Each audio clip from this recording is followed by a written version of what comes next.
with some nucleophilic substitution and elimination. So you see here, nucleophilic substitutions and eliminations. So this started in Organic Chemistry 1. It would be Chapter 7 in Organic Chemistry 1, but of course it was a big part of this class as well. It never goes away. So let's say you wanted to make this alkyne here. If you count the total number of carbons, we have 1, 2, 3, 4, 5, 6. So this is 2. This would be 2 hexyne. And so how could you make this compound? Well, if you look at the first reaction, it's a reaction between 1 bromopropane and this alkanide here. And of course, that could do an SN2, right? Nucleophilic attack, loss of leaving group. So A would work. B, the rationale is there. You have the nucleophile. In B, you have the you have the nucleophile and an electrophile. But here, there's only a total of 5 carbons, and so that won't work. C is the same rationale. You have the nucleophile, you have an electrophile, but you have 7 carbons in this case, so that wouldn't work. And this one is just 2 hydrocarbons being mixed together, and so there would be no reaction occurring here. So that one's a no dice. All right, let's move on to number 6. Yeah, we could try, let's try number 6, okay? It says, what's the major product of the dehydrohalogenation of 3-chloropentane by potassium hydroxide? So if we have 3-chloropentane, so 1, 2, 3, 4, 5, 3-chloropentane like this, and if it's a dehydrohalogenation, that means we're losing a hydrogen and a halogen, so that means we're going to be losing HCl and forming an alkene. And so how is that going to happen? Well, when we take our hydroxide, it is going to act as a base, and it's going to pull off one of the beta protons. So we're going to end up pulling off the proton, we form the double bond, and we lose the chlorine. And so we're going to end up with 2-pentene, this molecule here. It doesn't tell us whether it's cis or trans, but there's only one 2-pentene here, and that is this one right here, right? This is 2-pentene, and whether it's cis or trans is irrelevant. All right. Number 7, I also think is a good problem, even though it's not on the list. It says, identify possible products of dehydrohalogenation. And the halogen here is a bromine. So in this case, we'd be losing HBr with our potassium hydroxide. But remember, the requirement for an elimination is that the proton in the leaving group have to be anti-periplanar. And so if the bromine was going up and axial, that would mean that this proton is down and axial. And that would also mean that this proton here would be down and axial. So if we pulled off the proton in red, then you'd end up with this compound where you have the double bond here and the methyl here. Whereas if you pulled off the proton in blue, in that case, you would end up with this compound. Now, I didn't include any stereochemistry here because there's no chiral centers in any of the answers, but the answer would be B because we get both of those compounds, right? This is the compound in blue, and this is the compound in red here. So we end up with both of those compounds. So remember, the requirement is that the protons be anti-periplanar to one another. If you want some more practice in that, question 9 is in very much the same vein, so you can try that on your own time if you want to. Let's move ahead to question number 16. So question 16 is this one here. It says, if this alcohol here were dehydrated, which alkene is likely to be formed in the greatest quantity? Now keep in mind that if we're treating it with sulfuric acid, the alcohol that we're going to form in the largest quantity is going to be the most substituted alkene is going to be the one that we're going to form in the largest quantity. And so for this one, I'm going to go over to a blank document and draw a quick mechanism for it, just so that we can be 100% sure. So I'm going to delete some of our old work on here. So just bear with me for just a second here. Oops, no, not what I meant to do. Delete. There we go. Okay. So now if we draw the structure of that compound. And I'm going to draw a bond line structure. Actually, we could draw it the way it's written on the page. So we have something that looks like this as our starting material. And there's the alcohol. Okay. And then we have CH2, CH3. So now if I draw the bond line structure of this compound, we have a total of 5 carbons in our main chain. Okay, so we have 1, 2, 3, 4, 5. We have a hydroxyl group here, and then we have 2 methyl groups over here. And then we're treating it with sulfuric acid. Okay, so what's our first step going to be is that we're going to have protons, and we're going to end up protonating the hydroxyl group like this. So we're going to convert it from a crummy or poor leaving group into a great leaving group like this, right? Water is an excellent leaving group. So it's going to leave, and then we're going to have this secondary carbocation, and you can see clearly that this is going to undergo a rearrangement. It's going to undergo this methyl shift, and then we're going to end up with a tertiary carbocation right here. All right, so now the next step is going to be the elimination, and we're going to remove this proton that was there the whole time. And so water is going to come along as a base, and it's going to abstract this proton and form our double bond so that we end up with the most substituted alkene, which is this one here. So what does that look like? It's going to look like this: CH3, CH3, double bond, CH3, CH2, CH3. Okay, so this is the same compound.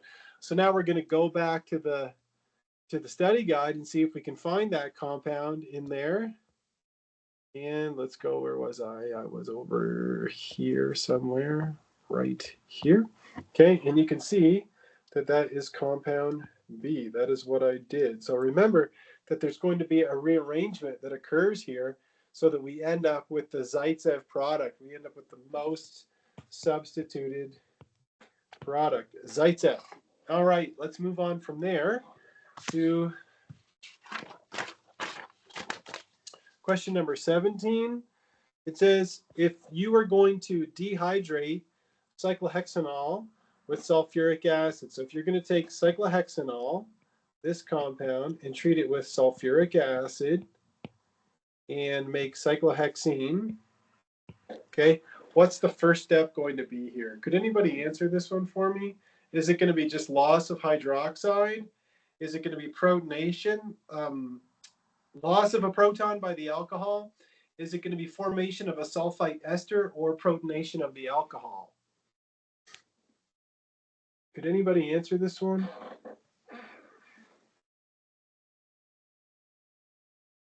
For our first step, if I'm going to dehydrate an alcohol to make an alkene, what would the first step be?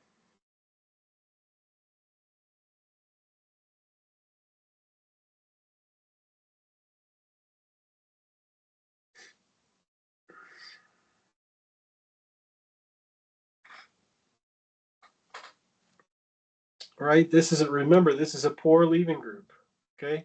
Hydroxide is a poor leaving group. It can't just leave. So the first step is going to be protonation, right? Exactly. We're going to convert it into a good leaving group like this. Exactly. Thanks, you guys.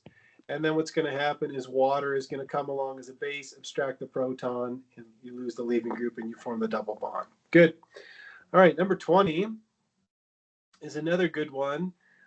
This one is, you can see how even though you're not drawing a mechanism on the ACS final, that you've got to be able to recognize the proper mechanism here. So it says, which of the mechanistic steps is shown is not a reasonable one in the mechanism to describe the formation of 2-methyl-1-butene by the dehydration of 3-methyl-2-butanol. So you can see that this is not going to be a major product, but it is the product they're showing. So you're going to get some of this product. And so in order to form that product, so in the first one, you see the leaving group leaving. That one looks perfectly reasonable to me. In the second one, you see the proton transfer, or sorry, the rearrangement. So this first one would be loss of leaving group. This one is a rearrangement. It doesn't look unreasonable because you go from a secondary carbocation to a tertiary carbocation. That looks good.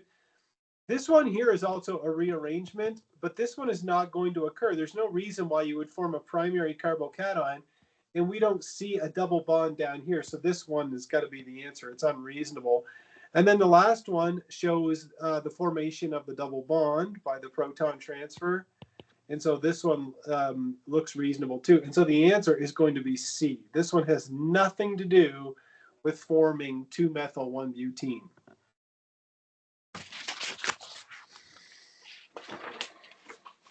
Question number 24. This is a question that I think is on your final exam or something like it, right? This is talking about Williamson ether synthesis, or just synthesizing an ether. So Williamson, right? So let's say you wanted to make this ether. Would you want to use ethoxide and tert-butyl bromide? No, because that would just give you an elimination reaction.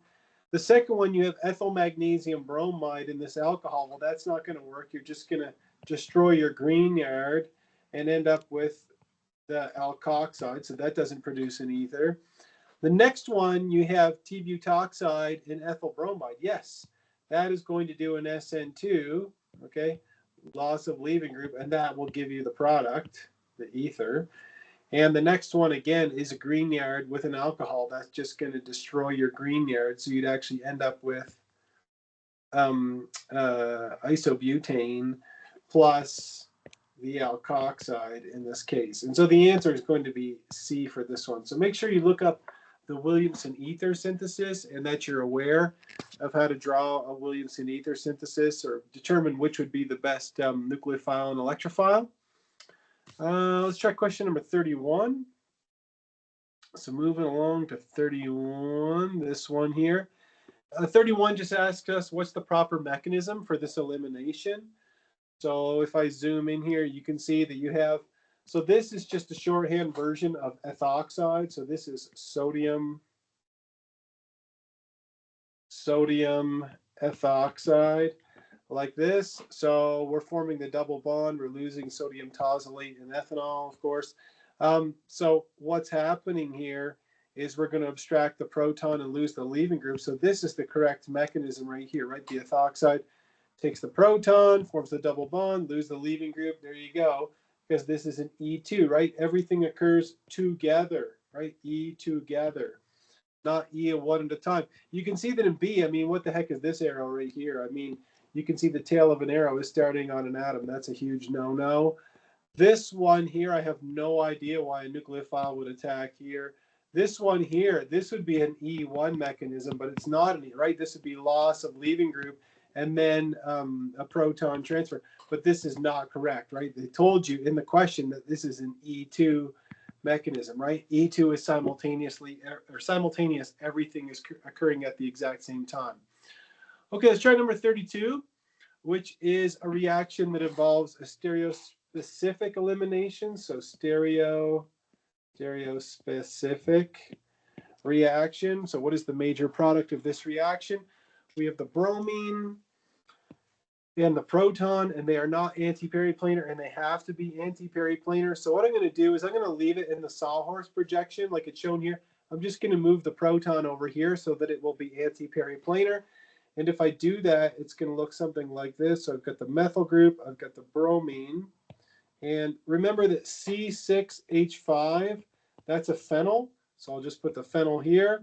So if I move proton here, like that. So now I've got the proton over here, I've got the methyl down here, and I've got the phenyl up here.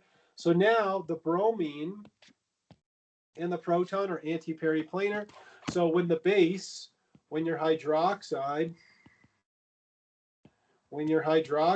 comes along and it abstracts this proton, you form the double bond, you lose the leaving group, you can see that the two phenols are going to end up on opposite sides of the double bond, and the two methyls are going to end up on opposite sides of the double bond.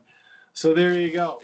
So that would be the final product like that. If you say, I don't want to do it that way, I want to draw a Newman projection, you can do that too.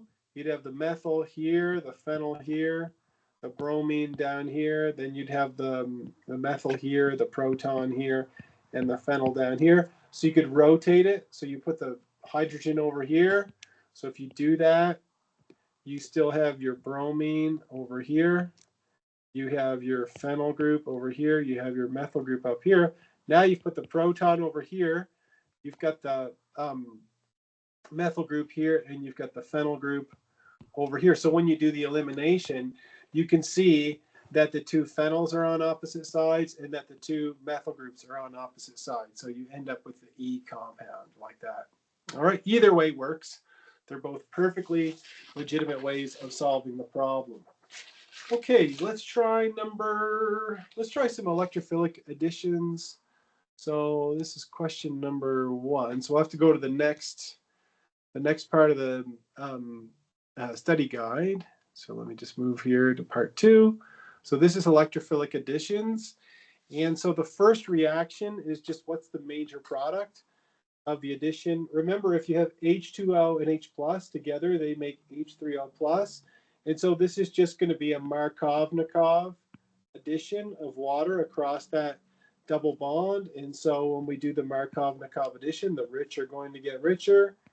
And so we're going to end up with our ethyl group and our hydroxyl like that. And so which one of those is the right product? It's going to be B, like that. So just a Markovnikov addition of water across a double bond.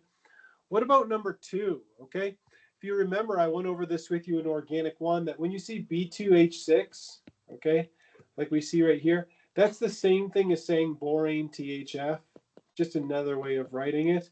So if we have borane THF, and then hydrogen peroxide and sodium hydroxide. Can anybody tell me, is this a Markovnikov addition of water across the double bond or anti-Markovnikov addition of water across the double?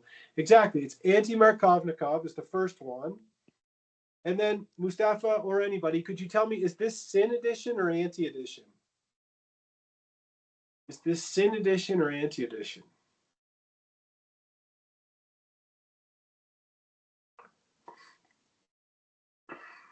Because we can see that both A and B are anti-Markovnikov addition of water. Okay, D is just plain wrong because you get a diol, and this is Markovnikov, so this one is wrong.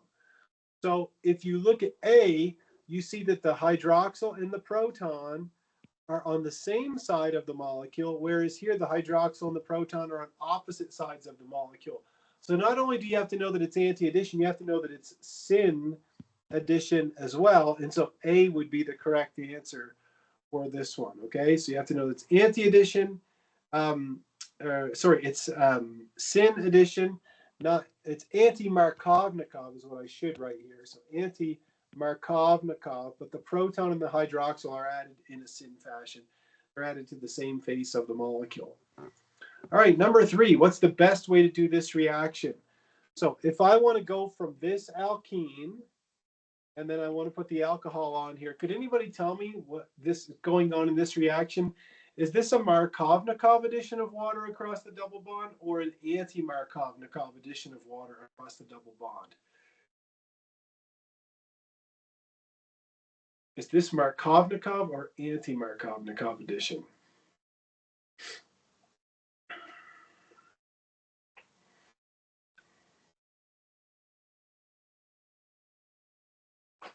This one is a Markovnikov addition. And so these conditions will give you Markovnikov, these won't, and these won't. And then oxymercuration, demercuration will also give you Markovnikov addition.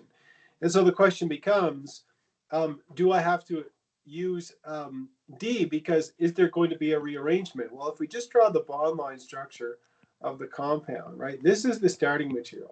So after you treat this with aqueous acid, you're going to end up with this carbocation, which is going to undergo a rearrangement because this proton is going to do a shift so that we end up with the tertiary carbocation. And so we're going to have to use oxymercuration, demercuration in order to avoid carbocation rearrangement. So the answer is going to be D in that case.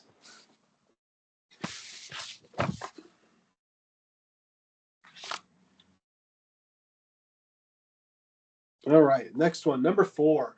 Predict the product for this reaction. So we have this alkene and we're treating it with HCl. So what I'm going to do is I'm going to go back to a blank document here, and try and solve that one. So I will draw, let me just delete some of our old work here, just bear with me.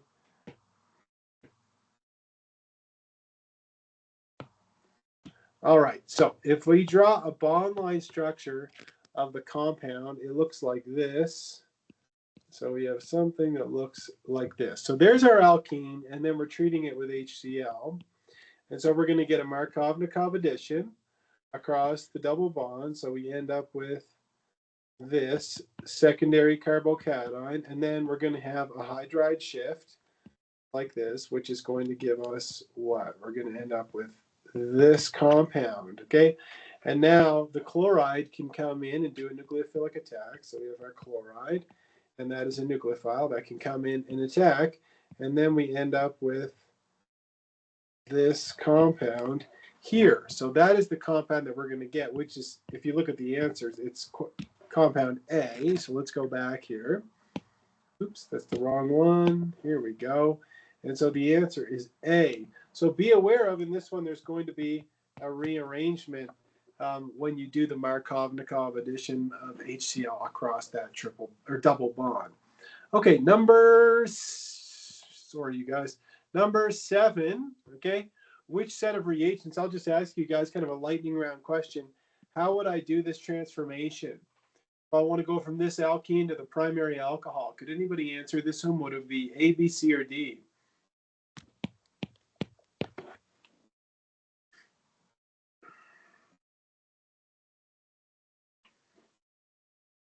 It's going to be C, right, Mustafa? Because this is an anti-Markov-Nikov addition of water. So the answer is going to be hydroboration oxidation. And again, remember that B2H6 is the same thing as saying BH3THF. Okay, they're the same thing. Okay, let's try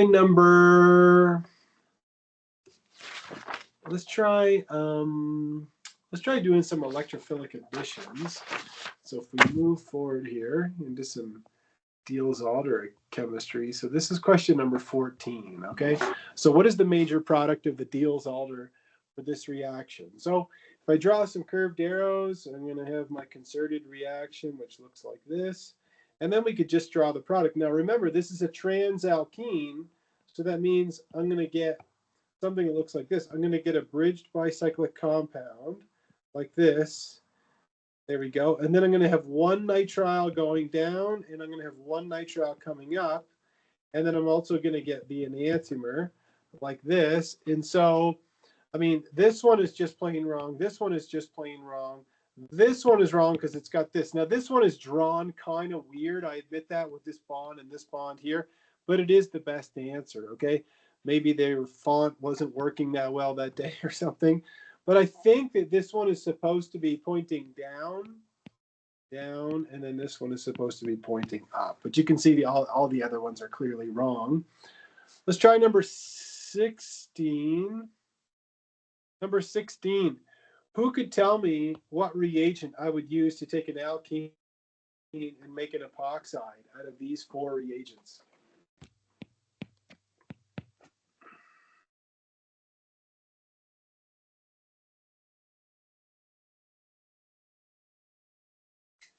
Does anybody remember how to make an epoxide? This would have been covered in chapter 13, I think. Not D, because D would give you, that's osmium tetroxide, so that would be a dihydroxylation, exactly. It's going to be a peroxy acid, right? Like MCPBA is the same thing as our CO3H. It's a peroxy acid that makes an epoxide.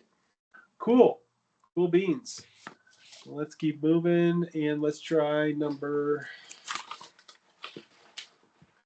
4. We try number 4 on here. So now we're switching gears again, okay?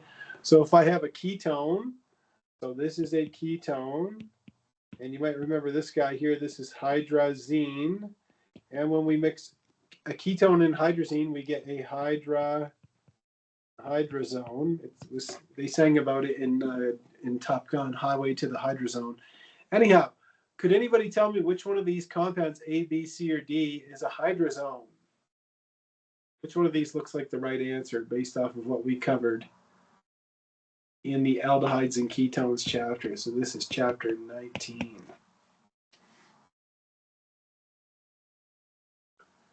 Right? Because you end up losing water. So the answer is going to be A. So this would be a hydrazone.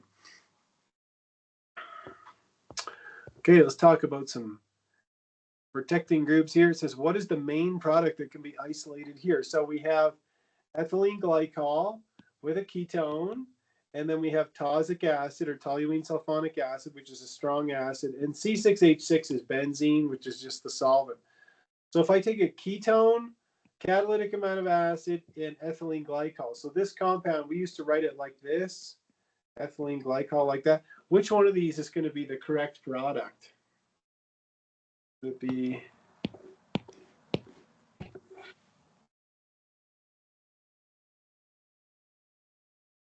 it be A, B, C, or D here? It's going to be C. Okay, and C is an acetal. So this is just acetal formation. Yeah, thanks, Erica. Perfect. All right, number 14. All right, one combination of reagents would not form the alcohol shown after aqueous workup. So I guess they all would, except one of them would not form this. So if we look at the first one, we have methyl magnesium bromide. So we have a methyl Grignard. Let me try to write that with a stronger font. So the nucleophile is going to attack, right? After proton transfer, we would end up with that product. The next one, we have acetophenone and ethyl magnesium bromide. So again, oops, my black pen. We have the ethyl Grignard, which would do a nucleophilic attack. And then after proton transfer, you'd end up with the right product. The next one is phenolithium.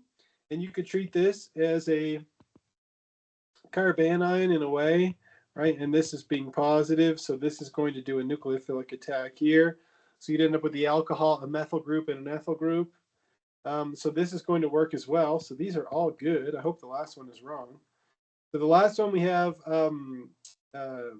benzaldehyde, and we have this Grignard. So if I put this here, that's going to do a nucleophilic attack like this. But that would give you what? You'd have this with your alcohol here, and then you would have CH3, and then you'd have 1, 2.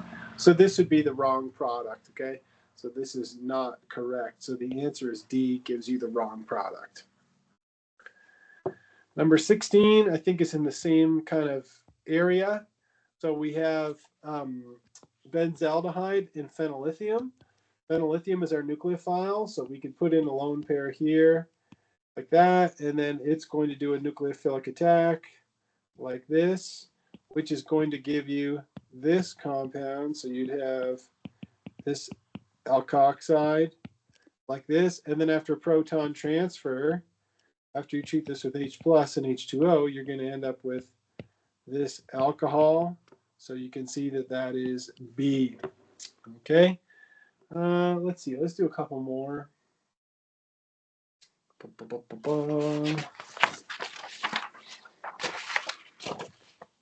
Let's try 17. Oh boy, this is a good one. So it says, which reagent will accomplish the conversion shown here? So remember, you want to do a 1,4 addition here.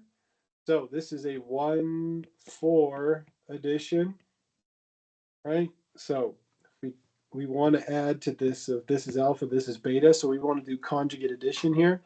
And so for that, we're going to use a Gilman reagent, the Gilman reagent, or we also call it a cuprate. And so you would use lithium dimethyl cuprate to do that. So D is going to be the answer for that one. Number 18, I want you to take a look at 18 because this is a Grignard, or sorry, a Wittig reaction. And these are very important. I'm not going to cover this one right now, but make sure you take a look at that one so you're aware that,